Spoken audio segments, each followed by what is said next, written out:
What's up everybody, welcome back to a new video.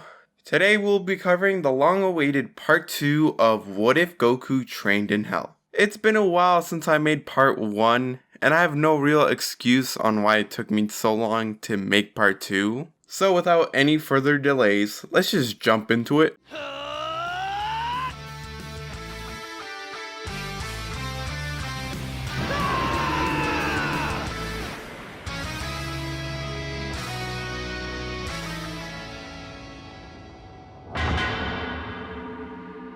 Vegeta and Nappa head off to Frieza's ship, which they end up apologizing for disobeying Frieza's orders. They tell him that from now on they're gonna obey his every order. Frieza says that normally he would kill them for disobeying him, but thanks to their disobedience, he will soon achieve immortality. So he'll let them live, as long as they don't disobey him again. Nappa reassures his loyalty towards Frieza, and Vegeta tells him that they'll do anything to make him achieve his wish. Frieza's still very suspicious and questions their loyalty, but decides to let them help. He'll just kill them after he makes the wish. They then step out of the ship, with Nappa mumbling to Vegeta how much he hates that they have to do this. Vegeta tells Nappa not to worry, as once either the Earthlings or Frieza has collected the Dragon Balls, they'll steal the wish right from under their noses. They then blast off to meet with the Earthlings, but little did they know Zarbon and Dodoria are trailing behind them.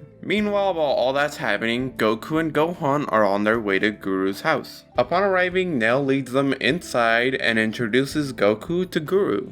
Gohan then asks the Elder Namekian to unlock Goku's potential, like he did for him and Krillin. After determining that Goku is pure heart and willing to help the Namekians by reading his mind or whatever, Guru then places his hand on Goku and unlocks his potential. Guru says that they'll need someone to summon the dragon for them, since you need to speak Namekian.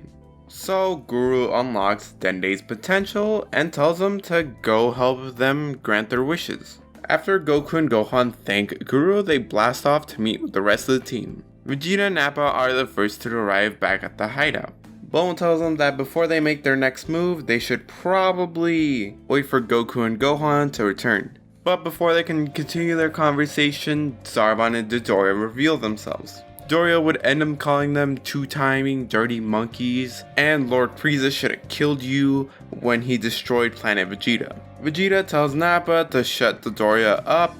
Nappa, with a smirk on his face, powers up a bit and in a swift movement punches Dodoria's head right off. Vegeta then turns to the scared Zarbon, who transforms to get some sort of edge over them. However, Vegeta quickly gut punches him mid-transformation, blasting him away to help. Krillin is shocked and horrified to see the Saiyan's new powers, but he says that he's glad they're on his side. He then suggests that once Goku and Gohan come back, they should move the base. Gohan and Goku would arrive a few minutes later. From here, the group decides that Vegeta and Nappa will steal the Dragon Balls from Frieza. Goku, Gohan, Krillin, and Dende will summon the dragon and make the wishes, while Bulma is in charge of moving the hideout to a different location. Once it's decided, the group splits off again. When Vegeta and Nappa arrive at Frieza's ship, Nappa stays outside while Vegeta goes inside, and they both start dealing damage to the ship, causing Frieza to run out of his chambers, and Vegeta runs in there, grabs the Dragon Balls, and throws them towards the direction of the other group. Both Saiyans then blast off in opposite directions, and once they're far enough, they hide their power levels and make their way to Goku's group. Once Frieza heads back into his chambers, he notices that the Dragon Balls are missing. He then calls the Ginyu Force, telling him that instead of coming to Namek, he orders them to go to Earth. His reasoning is that maybe if Vegeta and Nappa are working with the Earthlings, they're using Earth as their base. So he wants to give them a little surprise just in case they end up escaping. Goku's team, after gathering the Dragon Balls, they have Dende summon the dragon, and this pretty much just catches everybody's attention on Namek.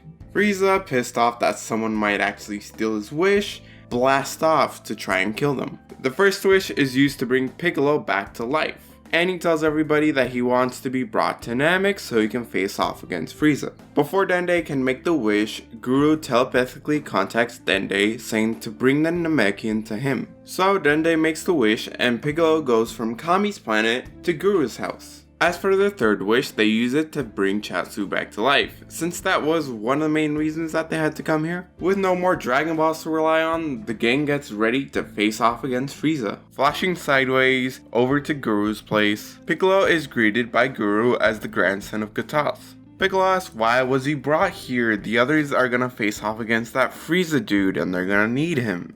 Guru says that those Saiyans have like little to no chance of winning, as that Frieza fellow hides some unbelievable power. He had Purunga bring him here for a specific reason. The only way to defeat Frieza is to show him the true power of Namek. He wants Piccolo to fuse with him and Nail, under the condition that he will use this power to protect Namek. Piccolo is very hesitant at first because he doesn't want anyone inside of his brain. Nail reassures him that they won't be sticking around, only their power will remain. This power will make you stronger than that so-called Saiyan, Son Goku. This finally gets Piccolo to agree to do the fusion. Meanwhile, the gang stares down Frieza. As a side note, I want to say that all the Saiyans down in hell would be gathered around that big crystal ball to watch this fight. Frieza tells them that he's gonna make them feel pain through every inch of their body as he powers up. Vegeta is pretty unfazed by this power, and goes on to give Frieza the whole Goku is the legendary Super Saiyan speech. Frieza says that he'll show him why it's just a legend, a story, as he rushes towards them. Goku effortlessly blocks all of his attacks. Goku tells Vegeta that he thought Frieza would be taller. He even comments about how disappointed he is that Frieza's this weak, and after all that build up, after causing Frieza to get even madder, he backs off. Frieza states that he's been holding back this entire time, and he can get stronger by transforming, and Goku's like, yeah, okay, go ahead. You know how Goku is. After he's done transforming, they resume their fight, and they're pretty even, at least when it comes to power. What gives Goku the edge is his years of martial arts. But even with Goku's years of martial arts, Frieza does eventually manage to stab both of his horns into Goku's shoulders. When he throws Goku aside, he makes sure to blast him with a couple of ki blasts for good measure. Gohan, blinded by rage, bursts towards Frieza and starts to wail on him. However, this doesn't end well for Gohan as Frieza returns the favor.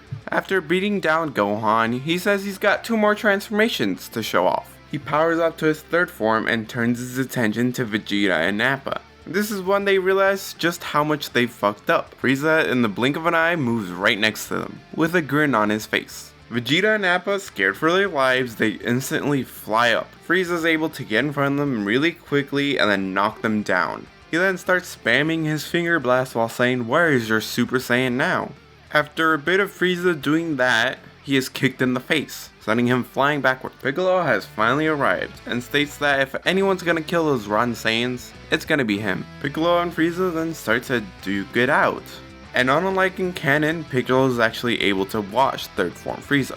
While Piccolo and Frieza are fighting, it's more like Frieza getting beat up for 5 minutes, Krillin convinces Dende to go heal the Saiyans. Piccolo ends up forcing Frieza to unleash his final form, and the tables get turned as Frieza is now beating up Piccolo. Thankfully, he's saved by Goku, who tells Frieza he's ready for round 2. Frieza's very confused to see Goku back up, he thought he killed him. But eventually he sees Dende finishing up healing Piccolo, so Frieza kills him on the spot. Goku bursts towards Frieza saying that was uncalled for, he didn't have to kill him. But Frieza just blocks his attack. The other Z fighters move out of the way to watch the fight from afar. Goku and Frieza's fight starts off pretty well, but once Frieza starts to turn up the heat, aka just power up a little bit, it's quickly made apparent that Goku's gonna lose this fight. Piccolo, knowing that they're gonna need all the help they can get, he hesitantly unlocks the potential of Vegeta and Nappa. The 3 of them then go off to challenge Frieza. Even with 4 of them fighting him at the same time, he's still able to handle his own. I would imagine that it would play out similar to Broly's fight with the Z fighters. They all get washed. After a while of getting beaten down, Vegeta creates a power ball. Goku and Vegeta then start to grow and become Uzarus. Vegeta immediately goes for Frieza, but even with his increase in power, he's still no match for Frieza. Goku, on the other hand, still not having trained in the Grade 8 form, he goes on a rampage, which Frieza kind of enjoys watching, seeing the hero become the villain. Gohan then remembers when he got Goku to attack Vegeta, so maybe he can do that again, but have him attack Frieza. So he flies up to Goku and gives him that speech about how he's supposed to be protecting him, his friends, and Namek. But as it seems that Gohan is getting through to the big monkey, Gohan gets blown up by Frieza, who says he's tired of hearing these heroic speeches, they bore him half to death. Uzaru Goku then lets out a furious roar that can be heard for miles. His power starts to skyrocket as a golden aura surrounds him. His eyes turn red, and with one final roar and a flash of light, there stands Golden Uzaru Goku. Frieza doesn't really seem to care, as he just sees this as a color change. You know, it's no big deal towards him. That is until he realizes that he can't keep up with Goku's movements. Even with 100% of his full power, he still can't even keep up then. He tries killing Goku with a death ball, but he just shrugs it off. Goku with a simple mouth beam kills Frieza. Because of Goku's very massive power level, and the fact that he's rampaging through Namek, the other Z fighters are pretty much too scared to do anything. Since the Golden Uzaru is stronger than Super Saiyan 3, it's at least a 500 times multiplier. This would put Goku like at 3 billion. In terms of power level at least. It's very anticlimactic, but when you're dealing with power levels that high, there's so much you can do. Anyways, King Kai contacts them to say that their best option is to destroy the power ball and wait for Goku to turn back to normal. So Piccolo and Krillin aim a combined blast at the power ball and destroy it. This doesn't return him back to normal immediately, but after a few minutes of Goku rampaging through the planet, he does turn back to normal. One close beam later, Piccolo picks him up and they all head to the Capsule Corp ship to decide what they're gonna do next. On the entire way back, Vegeta and Nappa start discussing amongst themselves about how Goku's the legendary Super Saiyan. They must find a way to harness his power for themselves. When they arrive at the ship, King Kai contacts them saying that Kami is planning to gather the Earth Dragon Balls and wish everybody back. The wish is going to be worded so the Namekians and Gohan are brought back, all in one wish, which makes Piccolo really happy to hear. Not long after, Piccolo summons the dragon and makes the wish to bring back everybody who was killed by Frieza and his men. Piccolo goes to get Gohan and bring him back. Once Goku wakes up, he and Gohan hug it out. From here, the group decides that they're just gonna wait for the Namekian Dragon Balls to be active again. However, a few days later, King Kai contacts them saying that Kami says the Earth is being attacked. The Ginyu Force is there attacking cities and killing people. Since it's an emergency, Piccolo decides that he'll reactivate the Namekian Dragon Balls a little early. However, he states after he makes the 3 wishes, instead of waiting 1 Namekian year, they're gonna have to wait 1 Earth year. When they summon Purunga, the first 2 wishes are used to bring Tien and Yamcha back to life. Before they make the 3rd wish, Piccolo tells the group that he's gonna stay behind to protect Namek for a year, since he did technically make that promise to Guru that he's gonna protect Namek. Plus, he wants to make sure that no more Frieza soldiers are gonna show up. So they make the wish and they go back to Earth. You know what, for the fun of it, let's say Tien and Yamcha are the ones that kill the Ginyu Force. I mean, since this whole what if is based off of filler, let's just say that that's what happens, since in an episode they were shown to be able to take on the Ginyu Force. And that's where we're gonna be leaving it off for today. So I hope you guys enjoyed this part, and hopefully it doesn't take me another 3 months to get part 3 out. But with the way I upload, who knows? But who knows? I hope you guys enjoyed your time here. Remember to leave a like, comment, and subscribe, and I'll see you guys later.